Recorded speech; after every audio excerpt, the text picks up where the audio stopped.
En vacances à Balmoral, la reine Elisabeth II d'Angleterre rencontre actuellement des problèmes de mobilité.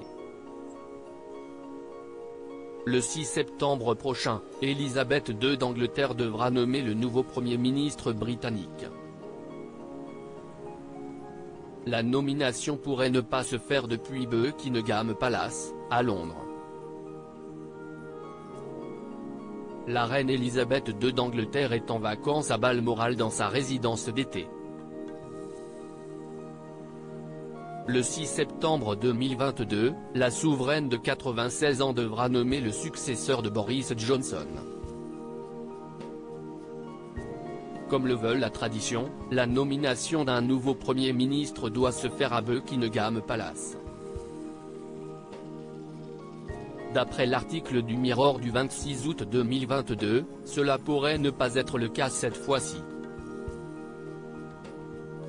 À cause de ses problèmes de fragilité, la reine Elisabeth II ne devrait pas se déplacer.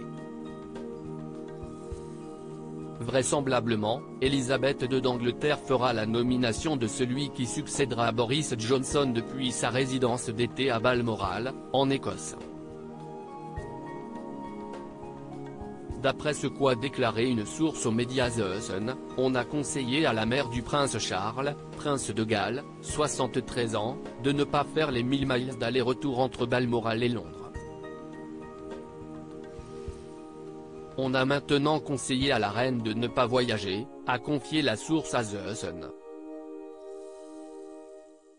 Traditionnellement, la reine Elisabeth II d'Angleterre et le nouveau Premier ministre qu'elle nomme se baisent les mains dans le cadre d'une audience privée qui doit se tenir à Buckingham Palace. Elisabeth II d'Angleterre, la reine tient à nommer le Premier ministre elle-même. Le prince Charles, futur roi d'Angleterre, peut assumer de nombreux rôles au nom de sa mère. Mais en ce qui concerne la nomination des premiers ministres, la reine Elisabeth II d'Angleterre tient à le faire elle-même.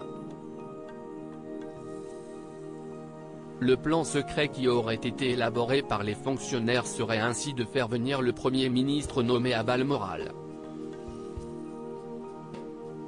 Ce n'est peut-être pas le meilleur choix de faire à la reine un aller-retour de 1000 miles pour une visite de 48 heures alors que les premiers ministres peuvent facilement se rendre à Balmoral à la place, a précisé la source de The Sun.